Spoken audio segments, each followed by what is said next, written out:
gently taps against your window. The world outside is quiet, but the shadows still hold their secrets. Tonight we take you into the depths of real crime, true stories of mystery, deception, and justice. Some solved, some still hauntingly unanswered. Have you ever wondered what really happened behind closed doors? Or how a single clue unraveled a case no one thought could be solved? Get comfortable, turn down the lights, and let's step into the world of real crime stories. In December 2023, a shocking and tragic criminal case unfolded in the heart of Los Angeles, California. The case, which captured national attention, revolved around a brutal armed robbery that turned deadly, followed by an intense police manhunt. The robbery took place at a local jewelry store in the bustling downtown area, a region typically known for its upscale shops and vibrant business districts. This particular jewelry store, Glamour Gems, was renowned for its rare and high-value collection of diamonds, necklaces, and watches, attracting a steady stream of high-profile clientele. The day of the robbery began like any other, with customers browsing through the extravagant pieces of jewelry under the gleaming lights. However, things took a drastic turn when two masked individuals stormed into the store just after 11 a.m. Both suspects, heavily armed with semi-automatic handguns, quickly took control of the situation. They aggressively ordered everyone to the ground, their faces hidden behind ski masks, and their weapons raised in the air, pointing at terrified customers and employees. According to initial reports, the robbers seemed well prepared, likely having scoped the store out in advance. Their primary target appeared to be the high-value items on display. They wasted no time in loading up bags with expensive watches, diamond rings, and gold necklaces, while many victims remained on the floor, trying to comply with the robbers' demands. Some customers attempted to make a break for the door, desperately seeking escape from the escalating danger. The store's security cameras captured the entire ordeal. The footage showed the robbers moving with calculated precision, emptying display cases and filling bags with luxury goods in a matter of minutes. As the robbers gathered their loot, they became increasingly agitated, perhaps due to the rising tension in the store. At one point, one of the robbers shot a warning shot into the ceiling, an act that only added to the terror of the situation. The situation took a tragic turn when one of the robbers, seemingly panicking, fired directly at one of the store's employees, 32-year-old Maria Rodriguez, who was trying to discreetly press the emergency alarm button beneath the counter. The bullet struck her in the chest, and despite efforts from bystanders to administer first aid, Maria tragically died at the scene from her injuries. The other employees and customers, some of whom were also injured in the chaos, watched in horror as the robbers made their escape. After the shooting, the robbers fled the scene in a stolen getaway car, a black sedan that had been left running outside the store. The vehicle was later found abandoned just a few miles away, but by then the perpetrators were long gone. Authorities immediately began a citywide manhunt, with detectives analyzing the footage from security cameras, seeking any identifying details. The robbery not only left the community shaken, but it also raised questions about the rise in violent crimes in the area. This event set off a series of investigations, with local law enforcement collaborating with the FBI in an effort to track down the suspects. Forensic teams processed the scene for fingerprints and other evidence, while investigators interviewed witnesses to piece together a timeline of events. In the meantime, Maria Rodriguez's family, devastated by her untimely death, began calling for justice, holding vigils in her memory, and demanding accountability for the crime. As the story made headlines across the country, it became clear that this robbery was far from an isolated incident. It was part of a growing pattern of violent crimes targeting luxury retailers in major urban areas. This tragic event raised serious concerns about the safety of employees working in high-risk environments, as well as the alarming prevalence of gun violence in American cities.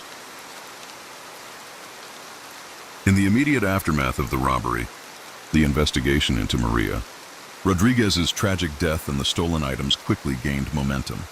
The Los Angeles Police Department, LAPD, worked tirelessly, reviewing hours of footage from nearby surveillance cameras, speaking with witnesses and following up on leads that began to pour in.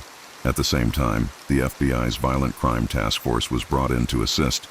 Given the severity of the crime and the high-profile nature of the jewelry store, within days the case garnered widespread media coverage, attracting public attention from across the nation. Investigators initially focused on the getaway vehicle, which was found abandoned in a nearby parking structure.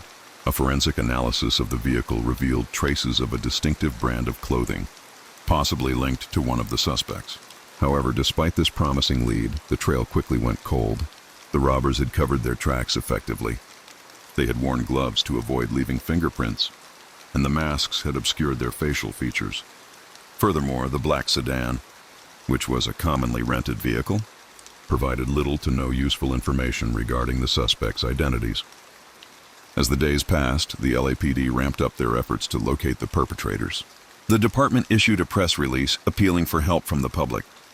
They circulated the security footage from the jewelry store across all major news outlets. The footage, though blurry and grainy, showed a suspect with distinctive tattoos on his arms.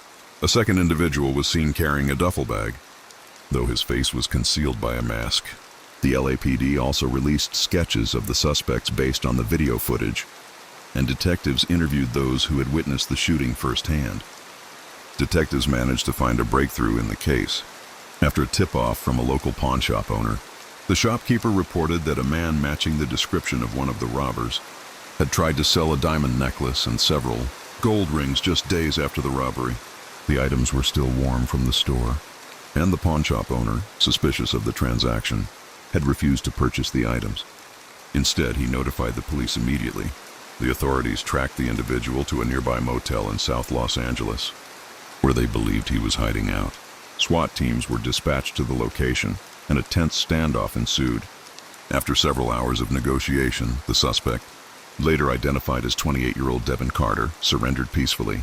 Carter, however, refused to cooperate fully with investigators, providing little information about his accomplice or the whereabouts of the stolen items. With Carter in custody, detectives began to piece together the story. He revealed that he and his accomplice, 35-year-old Marcus Biggie Thompson, had planned the robbery for weeks. The two men had met in prison, where they had struck up a friendship, and upon their release, they decided to target high-end stores in Los Angeles. Carter and Thompson had been involved in several smaller robberies, but none had escalated to the level of the jewelry store heist. Carter's involvement in the robbery was clearly motivated by financial desperation, as he was deep in debt and struggling to find work after his release from prison. Thompson, the more violent of the two, had been the one to pull the trigger, and Carter admitted to being the one who helped load the bags with the stolen jewelry. Carter's confession added another layer of complexity to the case, especially when he revealed that the stolen items had been hidden in a storage unit rented under a false identity. The storage unit, located in East Los Angeles, was raided by law enforcement, and the detectives uncovered a stash of luxury jewelry, including the pieces stolen from the jewelry store. However, the case was far from over. While Carter's confession had provided some critical details, Marcus Thompson remained at large.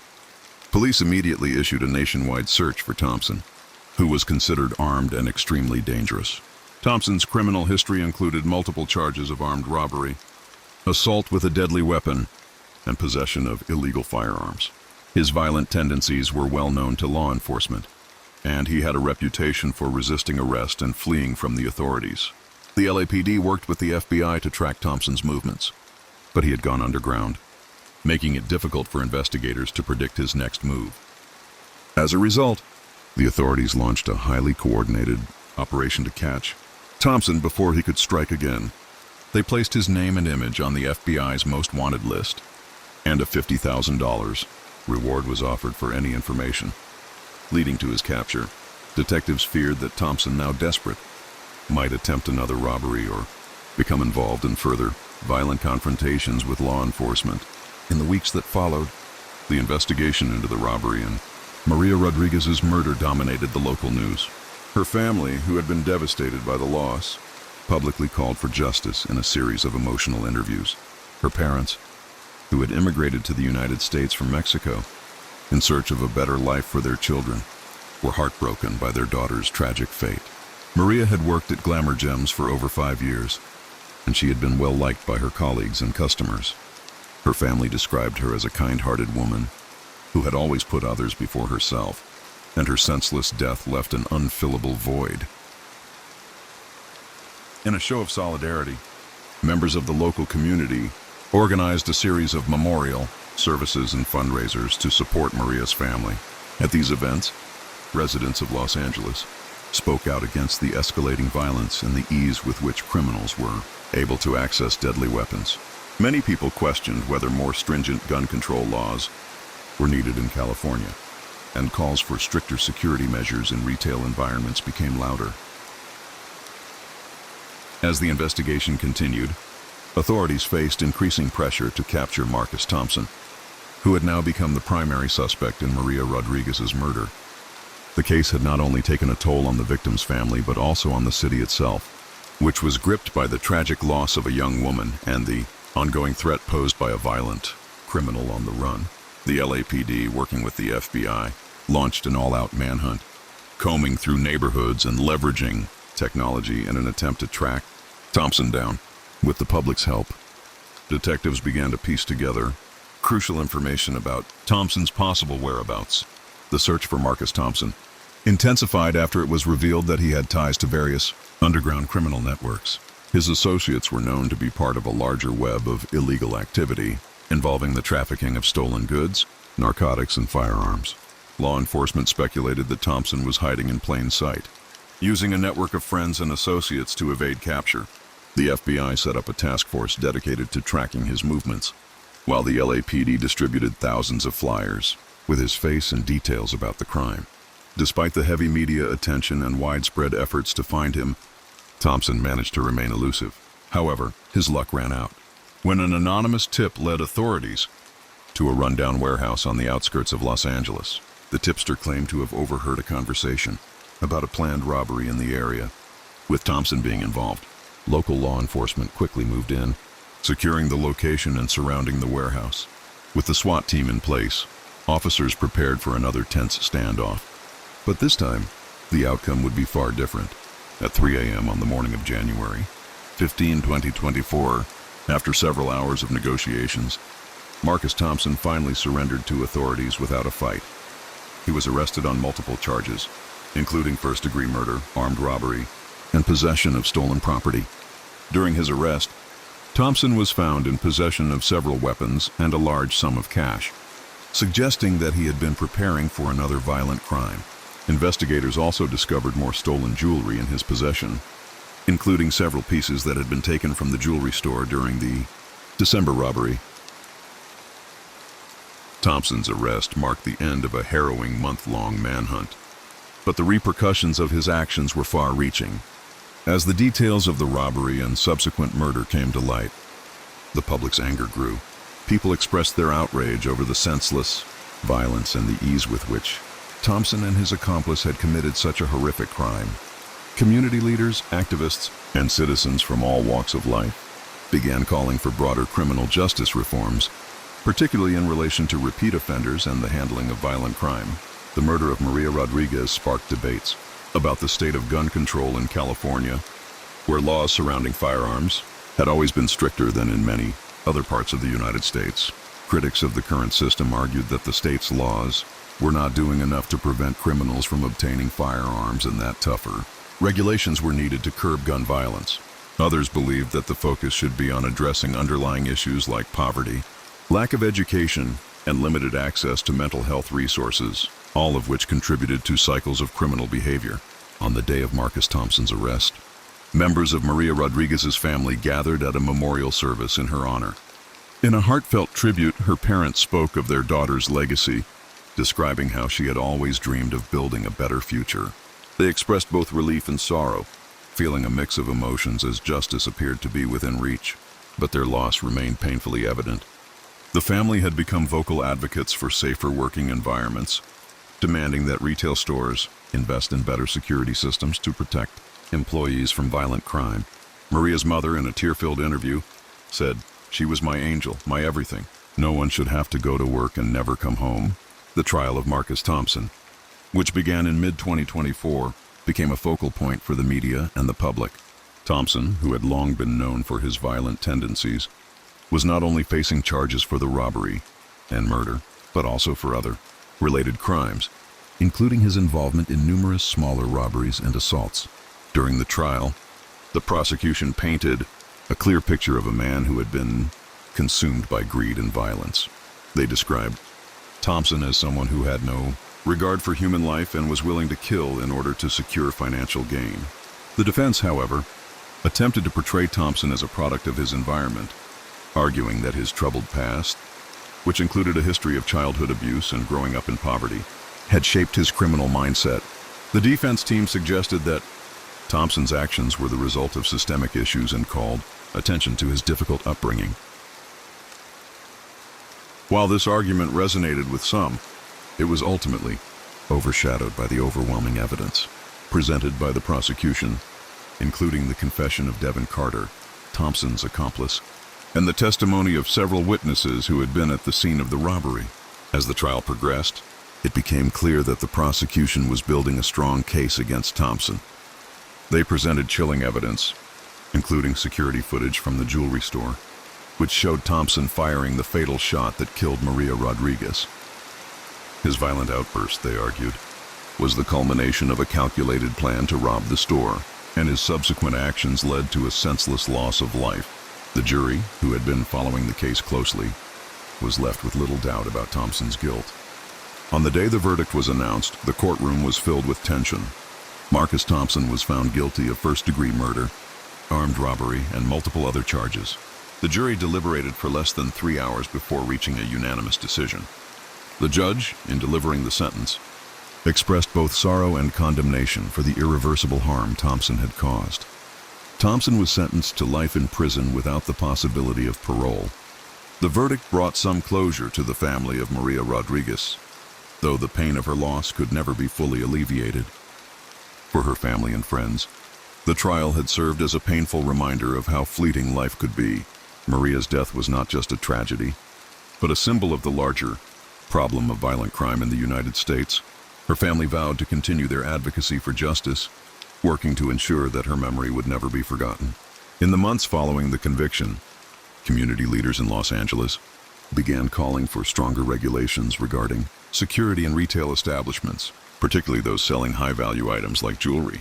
Several initiatives were introduced in the city council aimed at increasing the protection of workers in vulnerable positions. There was also a renewed push for stricter gun control measures across the state. In the wake of Maria Rodriguez's death, the city of Los Angeles had taken a hard look at its criminal justice policies, and many hoped that reforms would follow in the wake of such a high-profile case. Though the case of Maria Rodriguez had concluded with the conviction of Marcus Thompson, its ripple effects were felt far beyond Los Angeles. The city and the nation was left grappling with larger questions about the state of crime, gun violence, and justice, hoping that lessons could be learned from the devastating events that unfolded in December 2023.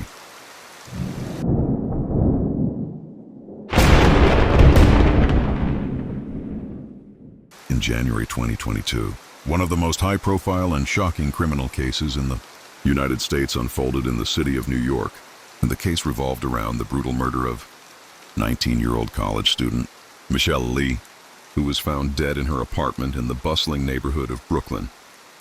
Michelle, a first-year student at New York University, NYU, was a promising young woman who had recently moved to the city from upstate New York to pursue her studies in psychology.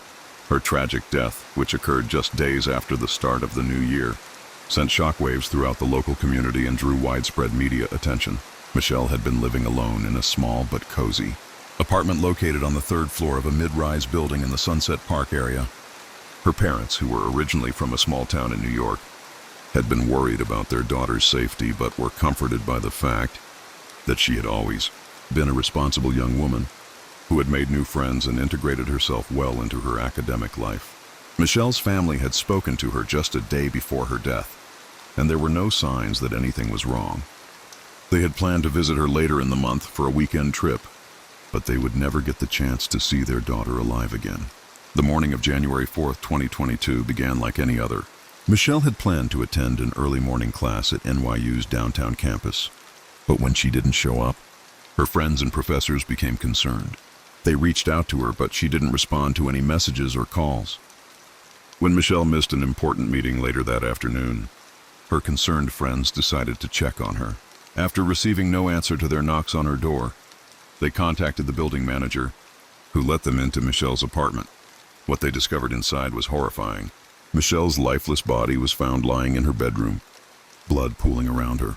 She had been brutally attacked, suffering multiple stab wounds to the chest and abdomen. Her death was swift and violent, leaving no signs of a struggle, which suggested that the attacker may have known her or caught her off guard.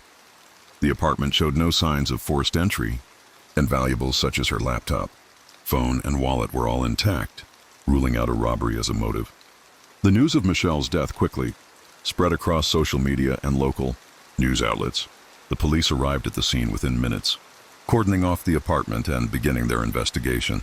Detectives from the New York Police Department NYPD soon confirmed that Michelle had been the victim of a targeted attack. It was clear that whoever had murdered her had planned the crime carefully, knowing that she would be alone in her apartment at the time of the assault. At the start of the investigation, detectives focused on the possibility that the crime could be linked to a personal conflict or a domestic issue. They began by questioning Michelle's friends, roommates, and acquaintances. Through interviews, investigators learned that Michelle had been in a relationship with a fellow student at NYU, a man named Jason Reynolds, who was also 19 years old. The two had met in their freshman year and had become inseparable, often seen together on campus or at local cafes. However, those close to Michelle mentioned that the relationship had recently become strained, with Michelle showing signs of unease and tension when discussing Jason. Jason Reynolds, upon learning of Michelle's death, was initially cooperative with the authorities, offering up his alibi and any relevant information about their relationship. He explained that they had broken up a week before Michelle's death. Citing growing differences and misunderstandings, he claimed that he had not seen or spoken to Michelle since the breakup and had spent the evening of January 3, 2022, with his roommates in his dorm. While his alibi appeared to check out, the detectives couldn't help but feel there was more to the story. As the investigation progressed, the police uncovered troubling details that cast doubt on Jason's claims. They learned that Jason had been calling Michelle repeatedly in the days leading up to her death. Despite their breakup, according to phone records, Jason had attempted to contact Michelle at least 10 times on January 3rd, the day before her murder, including several calls that were placed late in the evening.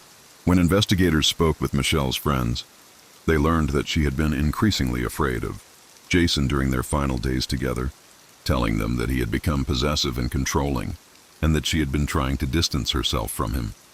Detectives also discovered a disturbing pattern in Jason's past. He had been previously involved in an abusive relationship during his high school years, which had ended after his ex-girlfriend filed a restraining order against him. This revelation raised significant concerns, and detectives began to suspect that Jason might have been capable of violence, especially given the nature of the crime. As they dug deeper into Jason's background, the police found surveillance footage from a nearby street camera that placed him near Michelle's apartment building on the evening of January 3rd. The footage was grainy, but it clearly showed a figure that matched Jason's description walking in the direction of Michelle's building. Further investigation revealed that Jason had gone to the building on multiple occasions in the past, often under the guise of returning Michelle's belongings. However, the nature of his visits raised suspicion, as it was clear that he had been attempting to regain access to her life despite their breakup. In light of these new developments, Jason became the primary suspect in Michelle's murder. The NYPD sought a warrant to search his dorm room, hoping to find evidence that could link him directly to the crime. What they discovered during the search only deepened their suspicions. Among Jason's belongings, the police found a knife with traces of blood on it, as well as clothing with a distinctive stain that matched the blood type of Michelle. It was clear that Jason had been in Michelle's apartment on the night of her murder, and the evidence seemed to suggest that he had used the knife to stab her. When confronted with the mounting evidence, Jason was arrested and charged with the murder of Michelle Lee. The case sent shockwaves through the NYU community, which had always been considered a safe and prestigious institution. The murder of a young student in her apartment, allegedly by someone close to her, left many grappling with feelings of disbelief and horror. As the details of the case began to surface, it became apparent that Jason Reynolds was not just a broken-hearted ex-boyfriend, but a deeply troubled individual who had harbored violent tendencies. His arrest brought a sense of closure to Michelle's family, who had been devastated by their daughter's senseless death. Michelle's parents, who had been planning a future with their daughter, now found themselves left to mourn her loss in the most unimaginable way. As Jason Reynolds' arrest sent ripples through the media and the NYU community, investigators began to piece together a clearer picture of the events leading up to Michelle Lee's tragic death. The early evidence gathered from Jason's room and the surrounding area painted a damning picture, but it was crucial to delve deeper into his background to understand what could have driven him to commit such an unthinkable crime. The investigation shifted focus to understanding the psychology behind the murder and uncovering the relationship dynamics between Jason and Michelle in greater detail. The detectives soon learned that the relationship between Michelle and Jason had started like many college relationships, full of excitement and promise. They had met during orientation at NYU, both attending an icebreaker event organized for incoming students. The two had immediately clicked, bonding over shared interests in music and psychology. Over the following months, they spent much of their time together, and friends recalled that Michelle often described Jason as a great guy and someone who made her feel understood. However, things began to change as the relationship deepened. Around November 2021, Michelle had begun confiding in her friends about her concerns. Jason, who had always been attentive and charming in the beginning, had started to exhibit possessive and controlling behaviors. He would often check her phone messages without asking, demand to know where she was at all times, and become agitated if she spent time with other friends. Michelle, who had been raised in a close-knit family that valued independence, became uncomfortable with Jason's increasingly intense attachment. She told her friends that she felt like she was losing control over her own life and had started distancing herself from him.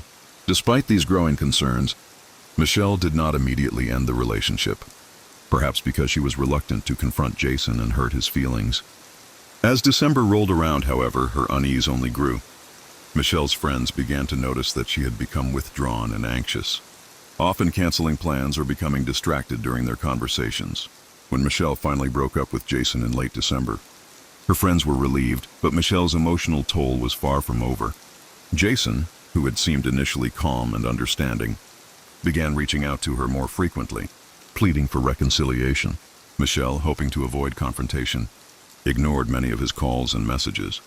But Jason's persistence did not wane. Investigators soon discovered that Jason had been monitoring Michelle's social media activity, keeping track of her whereabouts and interactions. This obsessive behavior had reached a tipping point by January 3rd, when Michelle's decision to end their relationship for good led to a final confrontation that would end tragically. According to Jason's phone records, he had sent Michelle a series of increasingly erratic texts throughout the day, ranging from apologies to angry rants accusing her of betrayal. As evening fell, Jason began making phone calls to Michelle's apartment, none of which were answered. What followed next would be crucial in piecing together his intent that night. That evening, just hours before the murder, surveillance footage captured Jason approaching Michelle's apartment building. He was seen walking past the entrance at approximately 9:30 p.m., dressed in a dark jacket and jeans, and carrying what appeared to be a small backpack. The footage did not show him entering the building, but it would later be revealed that he had gained entry by calling Michelle's phone one last time. Based on the investigation, it was believed that Michelle had reluctantly let him into the apartment, perhaps in an attempt to have a final conversation and avoid any further escalation. Once inside the apartment, investigators believe that Jason likely tried to convince Michelle to reconsider their breakup, but she rejected his pleas. The situation quickly escalated as Jason became more frustrated and volatile. According to forensic evidence, Michelle's last moments were marked by an attempt to defend herself. There were defensive wounds on her hands and arms, indicating that she had tried to protect herself from the knife attack. The struggle, however, was short-lived. Jason, filled with rage and perhaps overwhelmed by feelings of betrayal, ultimately killed Michelle in a fit of violent anger. The attack, which lasted only a few minutes, was brutal. She was stabbed multiple times, primarily in the chest and abdomen, causing rapid blood loss. Jason then fled the scene, leaving no trace of his presence other than his DNA on the weapon and around the apartment. After Michelle's body was discovered, the police launched an intensive investigation to trace Jason's every movement. They tracked his phone to determine whether he had left the apartment after the murder and cell phone records confirmed that he had returned to his dorm room around 10:30 p.m. Jason's presence in the area during the murder was a critical piece of evidence that tied him directly to the crime. Furthermore, the blood-stained knife found in his dorm room matched the injuries found on Michelle's body. The knife, which Jason had brought with him, had been concealed in his backpack. It was later revealed that Jason had a history of carrying a knife with him, a fact that had been noted by his former roommates but had gone largely unnoticed until after the murder. In the days following Jason's arrest, his behavior continued to raise alarm bells for investigators. During questioning, he was cold and distant, showing little emotion or remorse for what he had done. When asked why he had killed Michelle, Jason remained silent for long periods, offering only vague explanations. He claimed that he had acted out of anger and frustration over the breakup, but he offered no clear justification for his actions. His indifference and refusal to acknowledge the gravity of his crime only deepened the mystery surrounding his motives. Meanwhile, Michelle's family and friends struggled to come to terms with her tragic death. Her parents, who had raised their daughter with love and encouragement, were devastated by the loss of their only child. In interviews, they described Michelle as a bright and compassionate young woman who had a promising future ahead of her. They expressed their shock that someone as caring and gentle as Michelle could be the victim of such a brutal and senseless act. Michelle's parents became vocal advocates for domestic violence awareness and began speaking out about the dangers of toxic relationships, especially among young adults.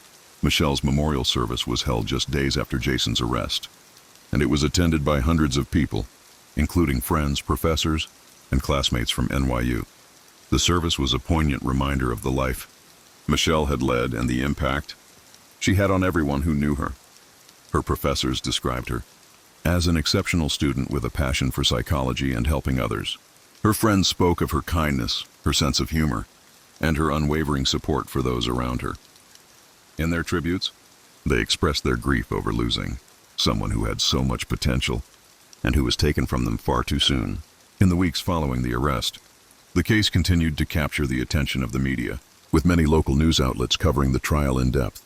As the legal process moved forward, questions about Jason Reynolds' mental health and possible past history of abusive behavior remained at the forefront of the case. Many wondered how a young man, seemingly charming and intelligent, could commit such a heinous act. For those close to Michelle, the answer was painfully clear. Jason had been consumed by jealousy and an unhealthy obsession with his ex-girlfriend, unable to accept the reality of their breakup. As Jason Reynolds' trial approached, public interest surrounding the case only intensified. The trial was expected to be one of the most closely watched legal proceedings in New York City, not just because of the shocking nature of Michelle Lee's murder, but because of the broader implications it had for understanding toxic relationships, domestic violence, and the tragic outcomes that can arise when those issues go unchecked. For Michelle's family and friends, the trial was their final opportunity to seek justice for her senseless death. They were determined to ensure that Michelle's voice would be heard, even though she could no longer speak for herself. The prosecution, led by Assistant District Attorney Emily Thompson, built a compelling case based on a combination of forensic evidence, witness testimonies, and the chilling details of Jason's behavior leading up to the murder. The prosecution's strategy was to portray Jason as a young man who had allowed his insecurities, obsessive tendencies, and feelings of ownership over Michelle to spiral into violence. They argued that Jason's prior history of controlling and abusive behavior in his relationship with Michelle was a red flag that had been ignored by both Michelle and those around her. They pointed out that his repeated attempts to contact Michelle after their breakup and his obsessive behavior were indicative of a person who was unable to let go of the relationship. One of the key pieces of evidence was the surveillance footage showing Jason walking near Michelle's apartment building on the night of the murder. Although the footage did not capture him entering the building, it strongly indicated that he had been in the area shortly before the murder occurred. The prosecution also presented Jason's phone records, which showed that he had made numerous calls to Michelle on the evening of January 3, 2022. This was significant because it showed that Jason was actively seeking a confrontation, despite Michelle's attempts to distance herself from him. The prosecution contended that Jason's emotional instability, combined with his resentment over the breakup, had ultimately led him to act out in an act of violent rage. Moreover, the blood-stained knife found in Jason's dorm room, as well as the forensic evidence linking his DNA to the crime scene, painted a clear picture of premeditation. It was revealed that Jason had brought the weapon with him to Michelle's apartment, indicating that he had planned to confront her and had likely intended to use the knife in some way, even before the argument escalated into violence. Forensic experts testified that Michelle had put up a desperate fight, with defensive wounds on her arms and hands, showing that she had tried to protect herself from the fatal blows. Her injuries were consistent with the kind of rapid and brutal attack that the prosecution argued was driven by anger and a desire to regain control over Michelle's life. During the trial, the defense attempted to portray Jason Reynolds as a victim of emotional distress. His defense attorney, Mark Harrington, argued that Jason's actions were not premeditated, but rather the result of a mental health breakdown. The defense pointed to Jason's past history of emotional trauma, particularly his difficult upbringing and a series of failed relationships. They argued that Jason had been deeply affected by the breakup and had acted out in a moment of temporary insanity. The defense tried to paint him as a young man who had simply lost control of his emotions, unable to cope with the overwhelming rejection he felt. To support their case, the defense called on several of Jason's family members and close friends to testify. They described him as a young man who had struggled with depression and feelings of inadequacy for much of his life. They testified that Jason had always been sensitive to rejection and had taken the breakup with Michelle particularly hard. However, the defense's argument fell flat under cross-examination. Prosecutors were quick to point out that while Jason's emotional struggles might explain some of his behavior, they did not excuse the violent actions he had taken against Michelle. The jury was also presented with evidence of Jason's prior history of controlling and aggressive behavior in relationships, further undermining the defense's claims of temporary insanity. The most emotional part of the trial came when Michelle's family members took the stand. Her parents, devastated by the loss of their daughter, gave poignant testimonies about Michelle's life, her dreams, and her bright future that had been tragically cut short.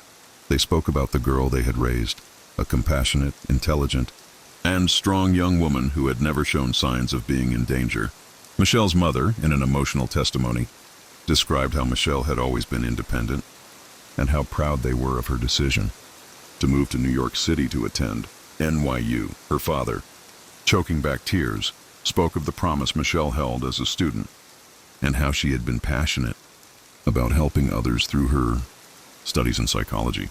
Both parents expressed their disbelief that someone so full of potential and kindness could be taken from them in such a violent and senseless manner.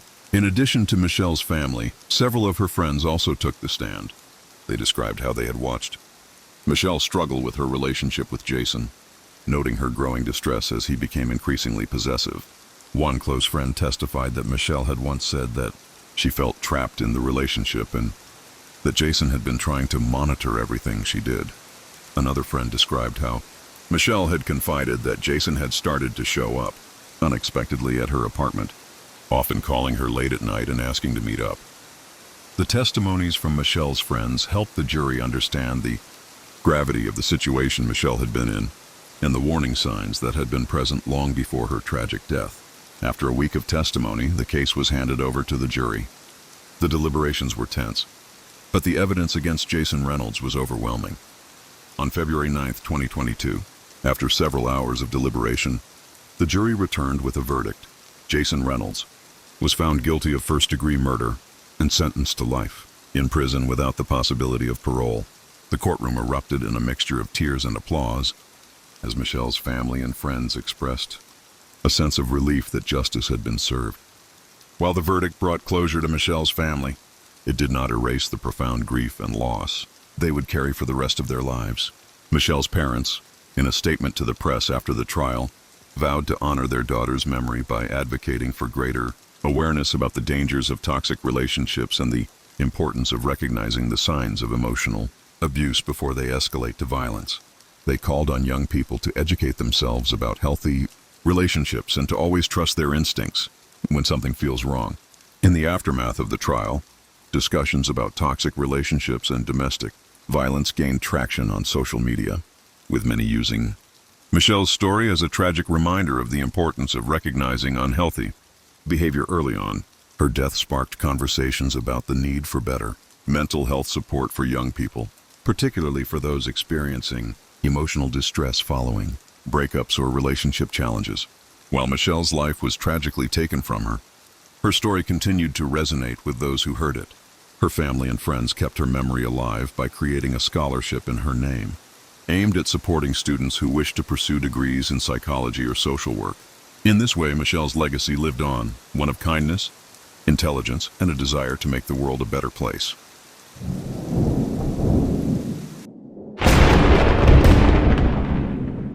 In March 2000, one of the most infamous and chilling criminal cases in the United States unfolded in the small town of Mobile, Alabama. The case involved the disappearance and subsequent murder of 23-year-old college student Amanda Davis. Amanda, a senior at the University of Alabama, was last seen leaving her dorm room on the evening of March 13, 2000. What initially appeared to be a typical college student's late-night departure for a party or study session quickly spiraled into a haunting mystery that would captivate not just the local community, but the entire nation. Amanda Davis was a bright and ambitious young woman, majoring in business administration at the University of Alabama. Described by friends and professors as outgoing and sociable, she had built a close-knit group of friends who admired her dedication to both her studies and her extracurricular activities. Amanda had recently started a new relationship with a fellow student, 25-year-old Brian Thompson, a local man who had transferred to the university the previous year. According to those who knew her, Amanda seemed happy in her new relationship, though she had occasionally mentioned to friends that Brian's behavior was becoming increasingly erratic and possessive.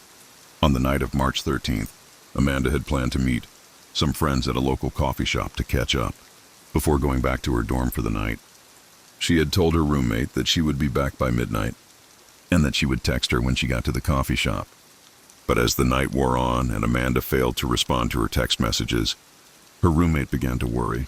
By 2 a.m., the police had been notified that Amanda was missing. The last known sighting of Amanda was just before 11 p.m. on March 13. A security camera outside the coffee shop, which Amanda had been heading to, captured her walking alone across the street.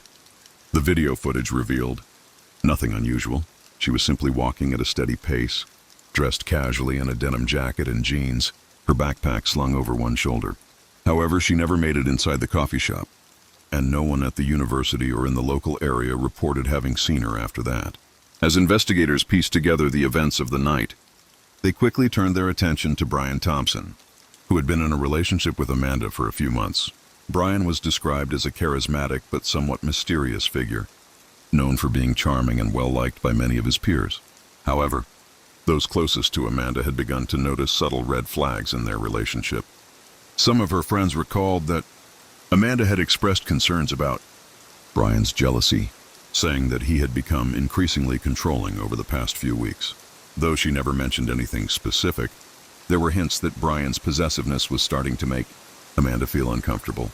Detectives initially questioned Brian about Amanda's disappearance, but he seemed genuinely concerned for her well-being.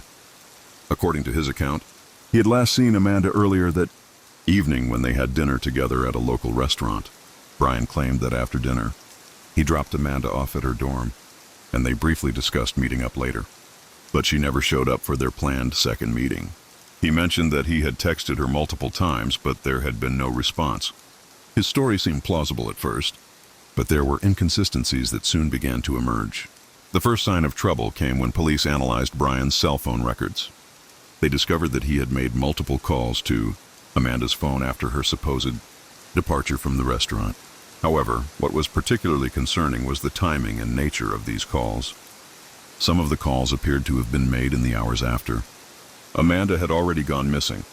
A few calls seemed to be made after 1 a.m., well after Amanda had supposedly been at the coffee shop. This raised red flags for investigators, who began to suspect that Brian might be involved in her disappearance. Further investigation revealed even more alarming details about Brian Thompson. Despite his initial cooperation with authorities, police soon learned that Brian had a troubled past. He had previously been arrested for multiple domestic violence incidents with a former girlfriend, though charges had never been filed due to lack of evidence or the victims refusing to testify. Brian's history of violent behavior, coupled with his possessive tendencies toward Amanda, made him a prime suspect in her disappearance. As the search for Amanda intensified, the police began combing through areas around the university campus, local parks and wooded areas, hoping to find any clues that would lead them to her. Volunteers, including students from the university, joined the search, and posters with Amanda's face were plastered all over town, urging anyone with information to come forward. But despite the efforts of the community and law enforcement, no one had seen Amanda since her last recorded sighting. The case took a darker turn. A few days later, when investigators received a tip from a local resident who had seen a suspicious vehicle parked on a secluded road near a nature reserve just outside of Mobile, the witness described the car as a dark sedan, which was later identified as Brian's vehicle. Investigators soon determined that Brian had been in the area on the night of Amanda's disappearance, though he had never mentioned it in his initial statements to the police. When confronted with this new information, Brian denied any involvement in Amanda's disappearance, but his defensiveness only fueled suspicion. Then on March 18th, 5 days after Amanda's disappearance, the police made a grim discovery. A body was found in a remote wooded area near the nature reserve, not far from where Brian's car had been spotted. The body was badly decomposed, and it took forensic experts several days to positively identify the remains as Amanda Davis. The cause of death was later determined to be blunt force trauma to the head, consistent with a violent attack. With Amanda's body now discovered, the investigation into her murder took on a more urgent tone. Detectives focused their attention on Brian Thompson, who, after several days of questioning, was arrested and charged with her murder. The evidence against Brian was mounting. In addition to the suspicious phone records, there was now a clear connection between his vehicle being near the crime scene and his troubling history of violence. When police obtained a warrant to search his apartment, they found several items that further implicated him in the crime. Among them were a blood-stained shirt and a hammer that appeared to have been used to strike Amanda in the head. The arrest of Brian Thompson sent shockwaves through the community. Friends of Amanda were devastated by the loss of someone they had loved, and they struggled to comprehend how a seemingly normal college relationship could have ended in such a tragic way. Amanda's family was equally devastated, mourning not only the brutal manner of her death, but also the loss of a young woman with so much potential ahead of her. Amanda had been planning to graduate in just a few months and had dreams of pursuing a career in business. She had a loving family and a wide circle of friends who adored her. Her murder, they said, was an incomprehensible and senseless act that had stolen her future. As the investigation into Amanda Davis's tragic death progressed, it became clear that the circumstances surrounding her murder were far more complex than anyone had initially realized. Brian Thompson's arrest had sent shockwaves throughout the local community, and as police continued to unravel the details of his involvement, a disturbing picture of his relationship with Amanda began to emerge. What was once believed to be a simple case of a young woman's disappearance was now unfolding as a calculated act of violence, driven by jealousy, control, and an alarming sense of entitlement. The timeline of events that led to Amanda's murder was slowly pieced together as detectives delved deeper into the history of her relationship with Brian. It became increasingly evident that Amanda had been dealing with escalating control and possessiveness from Brian in the weeks before her death. Friends of Amanda recalled how she had confided in them about Brian's increasingly erratic behavior, describing how he would become angry if she spent too much time with her friends, or if she did not respond to his messages immediately. Although Amanda had tried to explain these behaviors away, her friends were concerned, and they encouraged her to be cautious. A particularly disturbing detail that emerged during the investigation was an incident just a week before Amanda's disappearance. According to one of Amanda's close friends, she had told them that Brian had shown up unannounced at her dorm, insisting that she spend time with him, even though she had other plans. Amanda had been visibly upset by his actions, and although she hadn't mentioned it to her family, her friends noted that she seemed more withdrawn than usual. The tension in the relationship, while not overtly abusive in the traditional sense, was becoming undeniable. Amanda's reluctance to end things with Brian was troubling, as she had expressed concern over how he might react if she tried to break up with him. She feared that he might become violent, something that was never far from her mind after hearing stories of his past behavior. Brian's history of violence became a focal point of the investigation, and as police dug deeper into his past, they uncovered a troubling pattern of abusive behavior. Before coming to Alabama, Brian had lived in several different cities and had been involved in at least 2 prior incidents of domestic violence. In both cases, his previous girlfriends had claimed that Brian was physically and emotionally abusive, although he had never been charged with assault in those cases. There were numerous reports of threatening behavior and violent outbursts, including a history of property damage and intimidation. Investigators soon realized that Brian had been able to conceal his violent tendencies and charm his way through life, hiding behind his likable personality and manipulating those around him. Amanda had been his latest victim of this cycle, and as the pieces of his violent past fell into place, it became clearer that he had carefully planned the events that led to her murder. On the day of Amanda's murder, Brian had shown up at her dorm, claiming that he needed to speak with her. After dinner, Amanda had told friends that she was planning to meet up with Brian to discuss their relationship, but her friends were uneasy.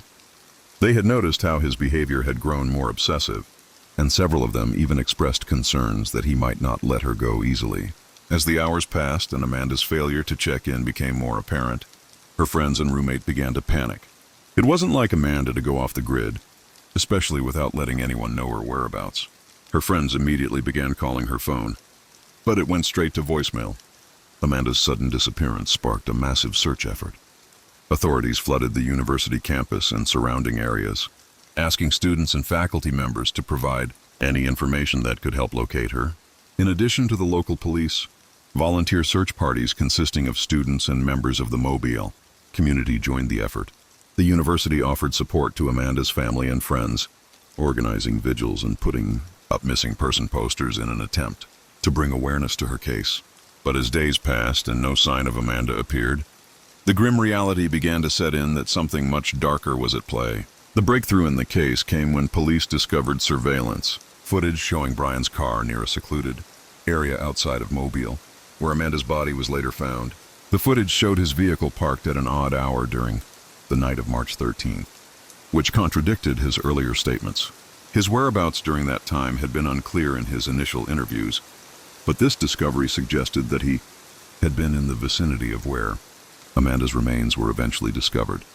The area, a dense wooded reserve, was rarely frequented by the public, making it a prime location for someone hoping to conceal their crime. The finding of Brian's car near the scene of the murder gave investigators the first concrete link between him and the crime. Following the discovery of the car, Brian was arrested on charges of kidnapping and first-degree murder. His arrest, however, came with resistance and a range of contradictory statements. At first, Brian denied any involvement in Amanda's disappearance, claiming that he had simply dropped her off at her dorm and had no idea where she had gone afterward. He stuck to this story even as the evidence mounted against him, and his behavior during questioning was cold and evasive. He insisted that the police had no reason to suspect him and that he had loved Amanda, despite the mounting evidence of a strained and increasingly toxic relationship. However, the more Brian was interrogated, the more his story fell apart. Eventually, detectives confronted him with the evidence they had gathered from his apartment. They had recovered a blood-stained shirt, which had been discarded in his laundry basket, along with the hammer that had been used to bludgeon Amanda to death. The forensic analysis of the shirt confirmed that it had traces of Amanda's blood on it. In his initial confession, Brian denied any intention to kill Amanda, stating that they had argued in the car on their way to the nature reserve, and things just escalated. According to his own words, the argument had become heated, and in a moment of rage, he had struck Amanda in the head with the hammer. He claimed that when she fell unconscious, he panicked and made the decision to dispose of her body. The confession revealed a chilling glimpse into Brian's mindset. He described how he had driven Amanda to the isolated area, intending to talk things through, but his emotions overwhelmed him.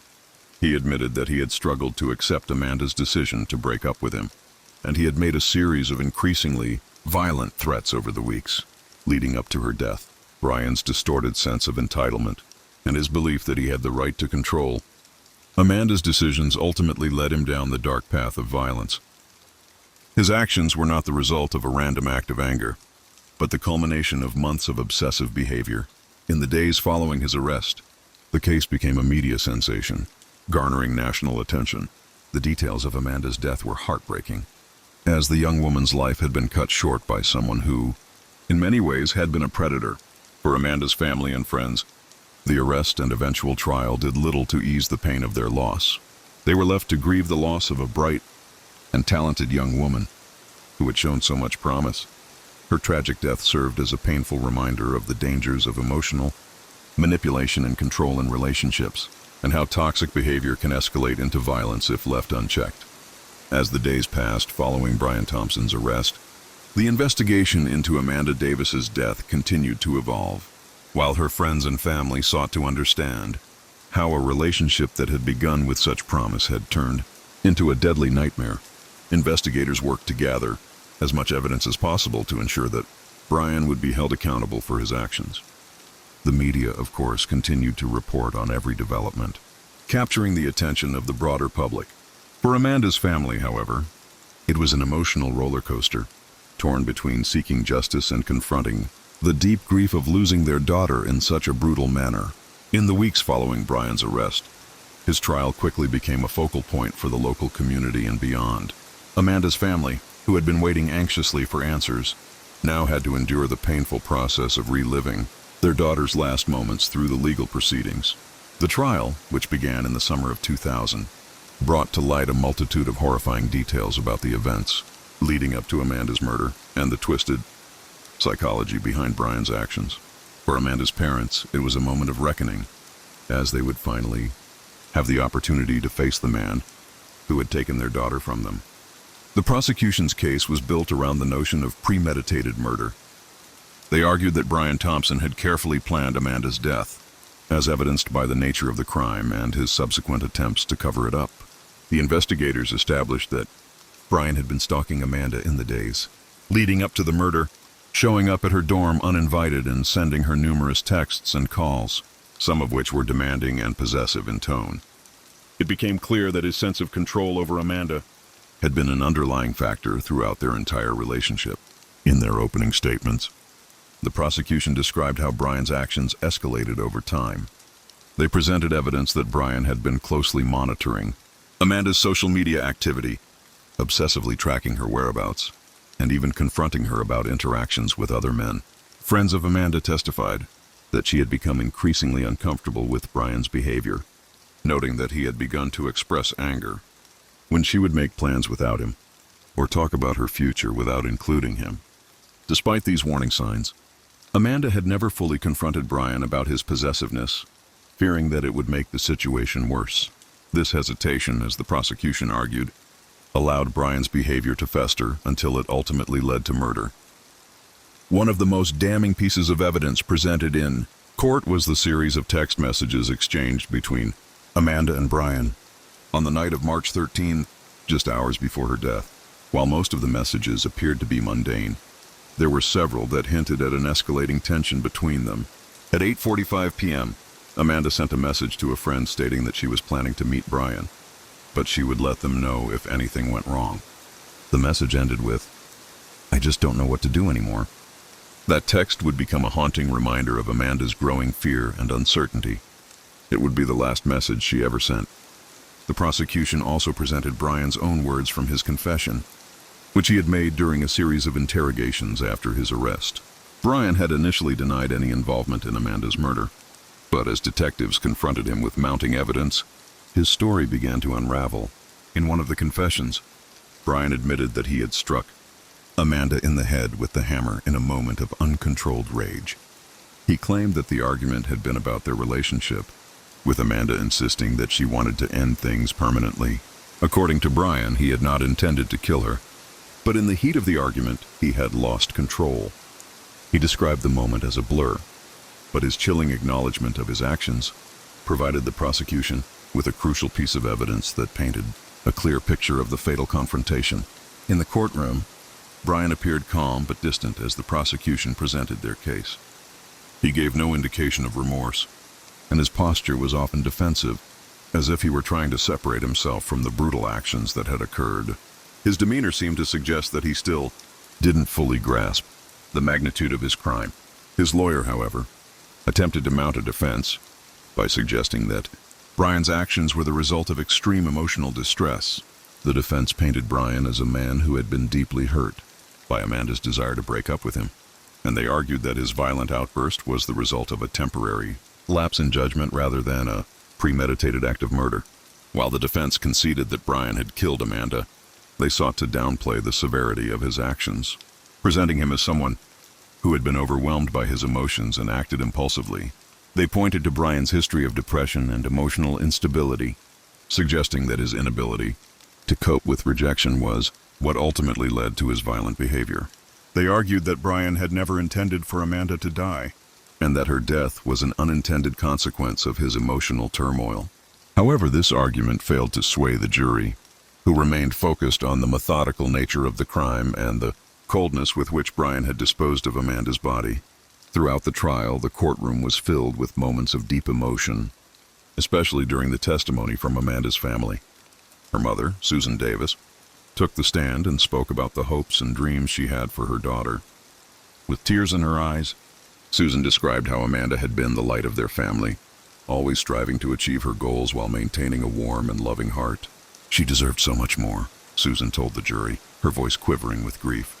Amanda's life was taken from her, for no reason other than the jealousy and control of a man who couldn't accept that she was no longer in love with him.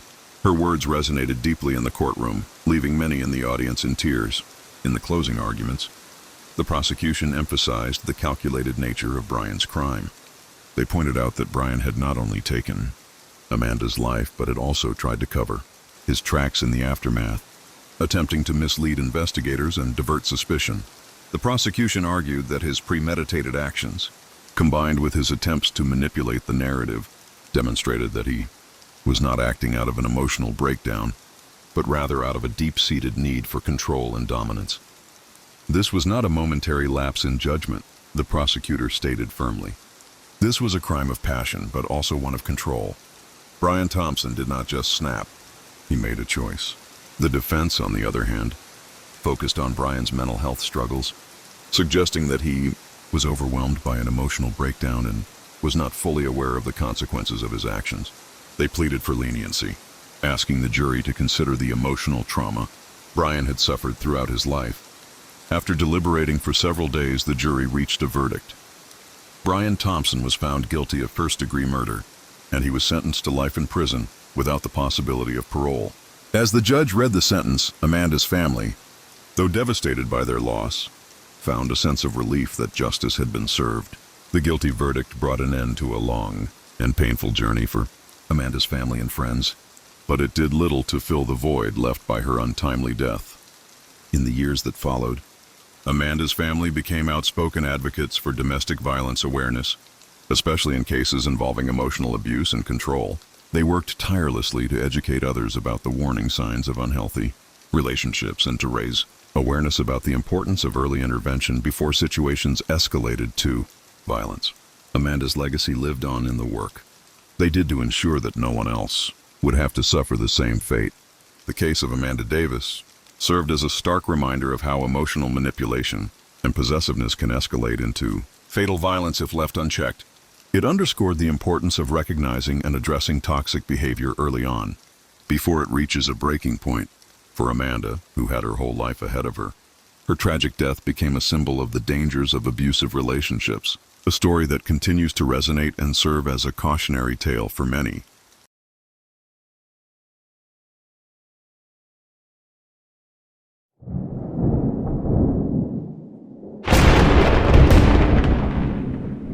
In July of 2000, a chilling criminal case gripped the nation and became one of the most widely covered stories of the year.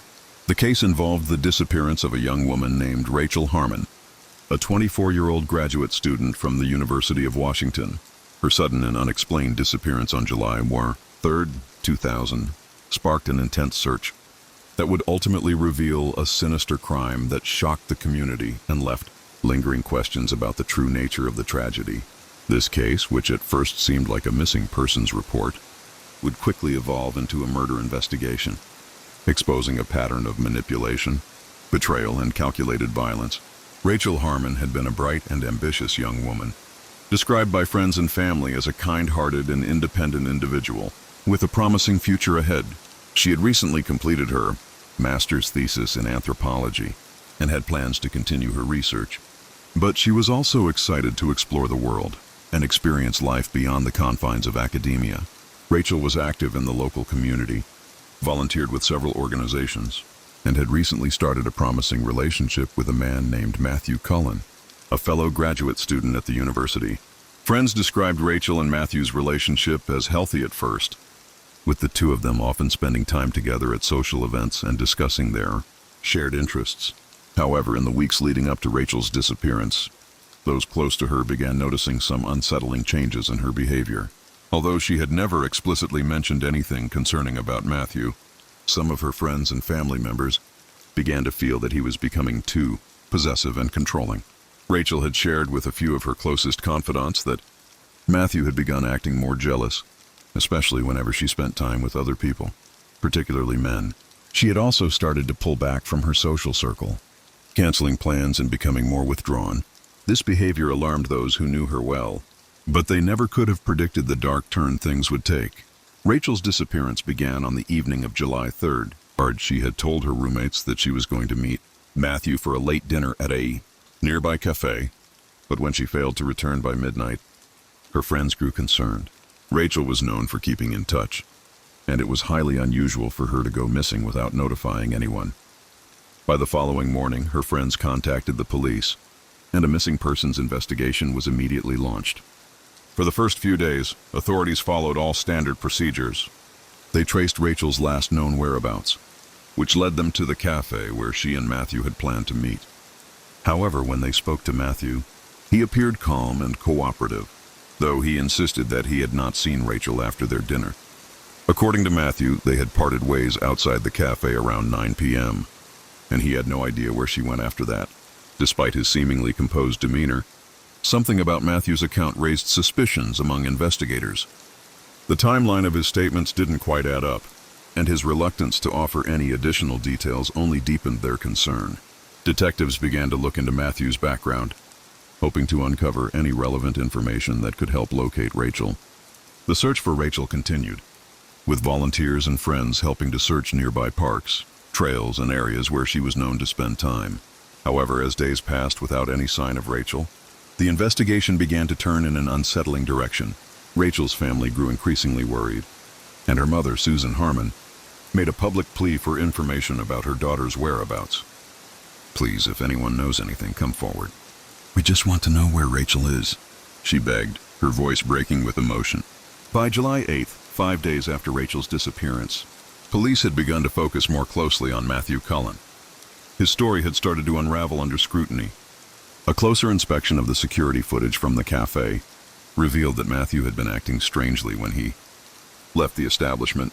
In the footage, he could be seen lingering near the entrance for a long period after Rachel left, which did not align with the narrative he had provided.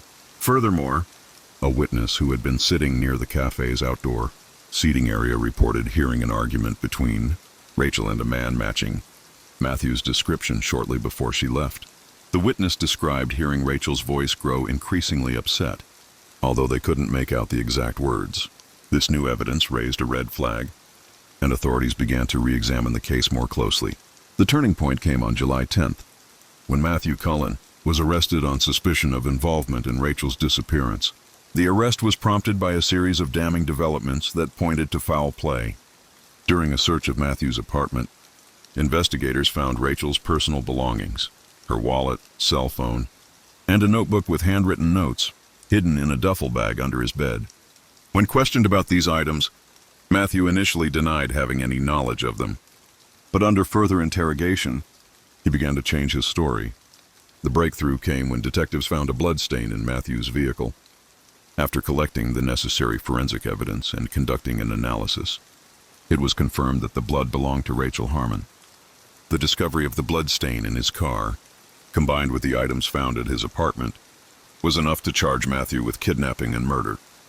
At this point, the investigation shifted from a missing persons case to a homicide investigation. Matthew's behavior throughout the investigation had been strange, but the evidence now left little room for doubt.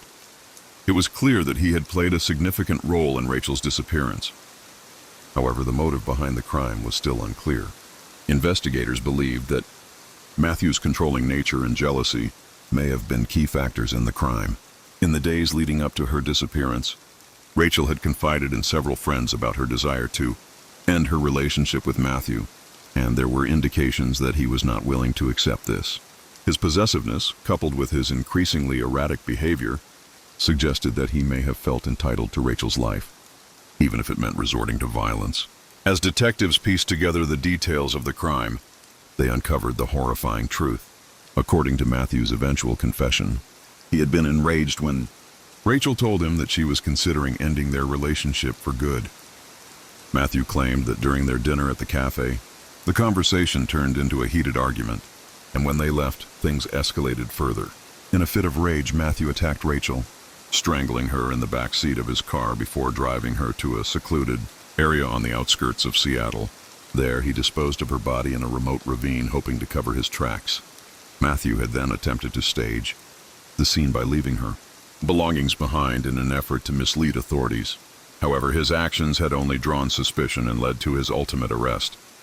Matthew's confession was chilling, revealing not only the brutal nature of the crime, but also the premeditated nature of his actions. His desire to maintain control over Rachel, coupled with his overwhelming jealousy, had ultimately led him down a dark path. As investigators learned more about Matthew's history, they discovered a pattern of possessive behavior and emotional manipulation in his previous relationships, suggesting that Rachel was not the first woman he had attempted to control. The case, however, would prove to be his undoing. As the investigation into Rachel Harmon's disappearance continued, the details of the case became more harrowing and disturbing. Matthew Cullen's initial arrest and confession to the crime shocked the local community and thrust the case into the national spotlight. As the investigation unfolded, it became clear that Matthew had been far more involved in Rachel's life and her death than anyone had initially suspected. Authorities began to uncover the extent of his obsession with her, as well as the psychological manipulation he had used to control her. But the story of the crime did not end with his confession. In fact, it was just the beginning of a long and drawn-out legal process that would continue to unearth unsettling truths about Matthew's character and the lengths to which he had gone to maintain his twisted sense of power. Following Matthew Cullen's confession to investigators, he was formally charged with first-degree murder, kidnapping and unlawful disposal of a body. The discovery of Rachel's remains on July 12, 2000, deepened the gravity of the charges. Her body had been found in a ravine, partially concealed by debris, and forensic evidence revealed that she had been strangled, which matched Matthew's account of the crime. The location where Rachel's body was discarded was a remote, wooded area near a highway that was rarely used by passers-by. It was the type of place where someone could hide a body without drawing much attention, an unsettling detail that spoke to Matthew's deliberate and calculated efforts to cover his tracks. As police examined Rachel's remains, it became apparent that she had been attacked in a moment of intense emotional rage. Her hands showed signs of defensive wounds and her clothes were torn, suggesting that she had fought back during the assault. However, despite her desperate attempts to escape, she had been overpowered. Matthew had left behind clear evidence of his violent actions, including fingerprints on her neck, which further corroborated his confession. These details painted a picture of a crime that had been cold and premeditated, not an impulsive act of passion. The search for answers did not stop with the discovery of Rachel's body. Investigators also began to dig deeper into Matthew Cullen's past, hoping to uncover any previous instances of violent or controlling behavior. What they found shocked them. Matthew had a history of unstable relationships, many of which had ended because of his jealousy, possessiveness, and manipulative tactics. In several of his past relationships, women had described him as emotionally abusive, often accusing them of infidelity without cause and displaying violent tendencies. When they attempted to break up with him, he had never been arrested for any of these incidents. But a clear pattern of behavior was beginning to emerge. He had been able to hide his true nature behind a facade of charm and intelligence, which had allowed him to move between relationships with little suspicion. Further investigation revealed that Matthew had been keeping a secret journal in which he documented his thoughts on his relationships with women, including his relationship with Rachel. In these journal entries, Matthew often expressed feelings of ownership over his partners, describing them as objects to be controlled rather than individuals with their own desires and autonomy. He wrote about how he believed that love and control were intertwined, and that the only way to truly love someone was to possess them completely. These writings further illustrated his unhealthy and dangerous mindset, suggesting that Rachel's decision to break up with him was not only an affront to his ego, but also a direct challenge to the control he had built over her. One of the most disturbing aspects of the case was Matthew's attempts to manipulate the investigation in its early stages. When Rachel first went missing, Matthew had been cooperative with the authorities, but his behavior became more suspicious as the investigation progressed. He had lied about key details, including the timeline of events and his whereabouts on the night of Rachel's disappearance. He also refused to take responsibility for any of Rachel's belongings that were found in his apartment. Despite the mounting evidence against him, Matthew continued to deny any involvement in Rachel's death, even after forensic experts had confirmed that the blood found in his car belonged to Rachel. His refusal to take accountability for his actions indicated the depths of his narcissism and inability to see the gravity of the situation. Rachel's family, meanwhile, was left to cope with the aftermath of her tragic death. Her parents, Susan and George Harmon, were devastated by the loss of their daughter, whom they described as a loving, passionate young woman with a bright future ahead of her. They had always been proud of Rachel's accomplishments and had supported her throughout her academic career. Her death left an irreplaceable hole in their lives, and they struggled to comprehend how someone they had once trusted could have taken their daughter's life in such a violent and cruel manner. As the investigation into Matthew Cullen unfolded, they tried to find solace in the knowledge that justice was being served, but it was a small comfort in the face of such an overwhelming loss. On July 15, 2000, Matthew Cullen was formally arraigned in court. The prosecution laid out the charges against him, presenting the evidence that tied him to the murder and showing the extent of his premeditated actions. The courtroom was filled with members of Rachel's family, who had made the decision to attend the proceedings in the hope of finding closure. Susan Harmon, Rachel's mother, spoke briefly in court, describing the pain she felt every day since her daughter's disappearance. "Rachel was my heart, and now that heart is broken," she said, her voice trembling with grief. "We will never get her back, but we want justice."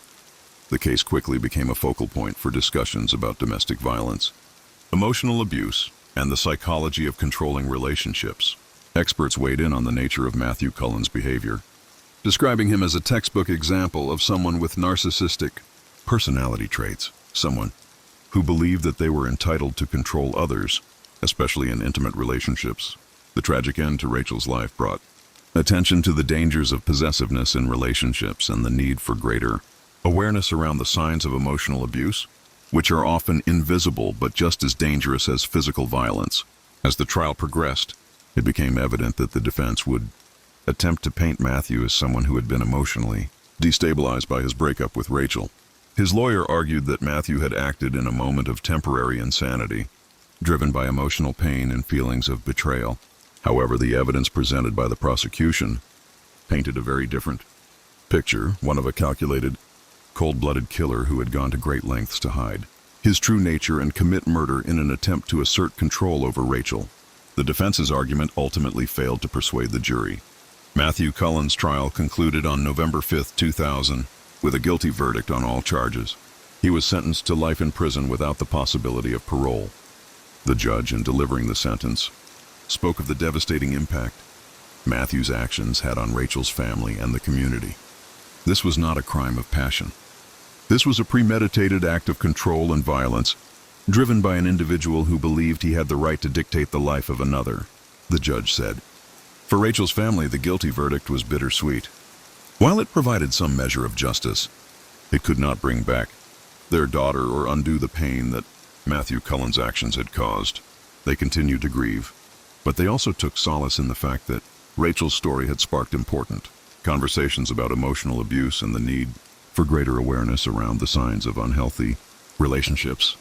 The aftermath of Rachel Harmon's tragic murder and the subsequent legal proceedings left a lasting impact, not only on her family but also on the wider community, highlighting the hidden dangers of toxic relationships and the long-lasting psychological consequences of emotional abuse.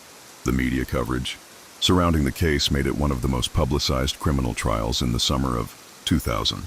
While the trial was a turning point for many in terms of understanding the complexities of controlling and abusive relationships, it also sparked a much-needed conversation about the prevalence of narcissistic behavior in intimate relationships, particularly among young adults. The prosecution's case had clearly illustrated that Matthew Cullen's behavior was not just an isolated incident of an argument gone wrong. Instead, it was the culmination of months, if not years, of emotional manipulation and control.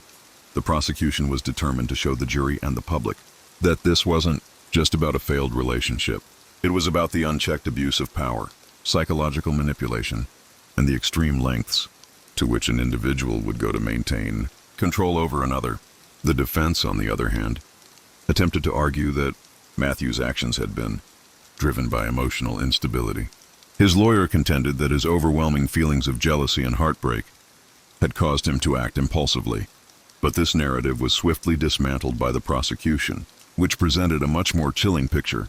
Matthew's premeditated actions painted a disturbing portrait of a man who was incapable of respecting the boundaries of another person.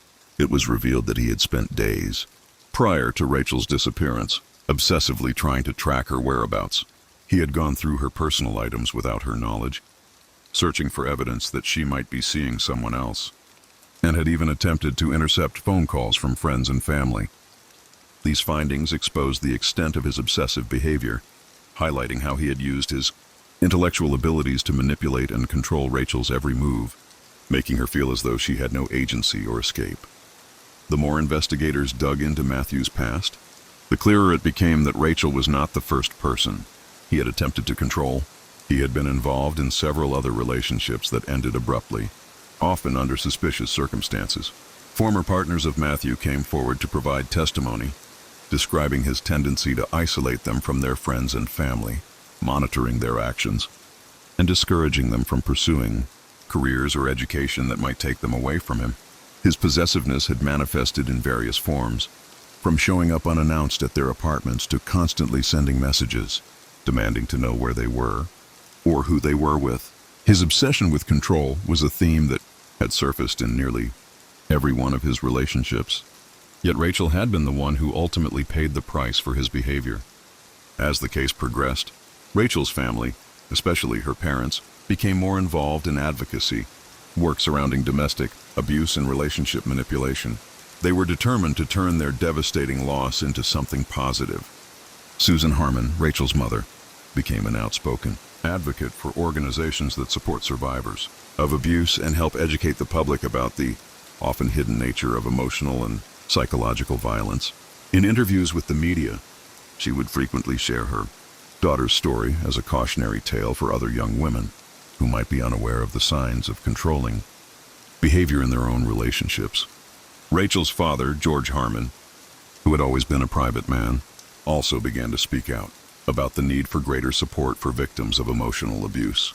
He shared how difficult it had been for him to come to terms with how his daughter's once promising relationship had been manipulated into something far more sinister. His grief, though profound, was accompanied by a sense of urgency. If this story can help even one person see the red flags in their own life, he said, then Rachel's death won't have been in vain. The case also drew attention from various psychological experts, many of whom took to the media to discuss the complexities of narcissistic personality disorder, NPD, and its role in abusive relationships. Narcissistic abuse is often difficult to recognize, especially when the abuser is skilled at presenting themselves as charming or likable. Many individuals with NPD use emotional manipulation to control their partners, gaslighting them into doubting their perceptions of reality, isolating them from others, and using fear to maintain dominance. In Rachel's case, it was evident that Matthew had expertly wielded these tactics in an attempt to dominate her life, even to the point of committing murder when he felt that control slipping away. Following Matthew Cullen's conviction, experts began to advocate for more public awareness of the early warning signs of narcissistic abuse and controlling behavior, especially in romantic relationships. Numerous campaigns were launched to educate young people, particularly college students, about the red flags of toxic relationships, such as possessiveness, jealousy, and attempts to isolate a partner from their social circle. One of the primary messages of these campaigns was that abusive relationships don't always involve physical violence. They can also be characterized by psychological manipulation and emotional control, both of which are just as harmful as physical harm. Meanwhile, the impact on Rachel's friends was also profound. Many of them struggled to understand how someone they had once considered a friend could have turned into a monster capable of such violence.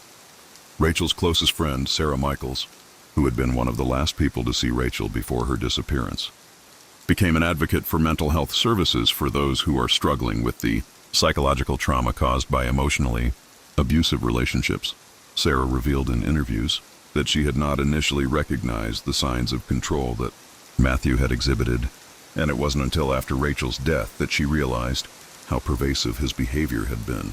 Sarah emphasized that it was not only essential to support victims of emotional abuse, but also to help people understand how to recognize unhealthy relationships early on before they escalate to violence.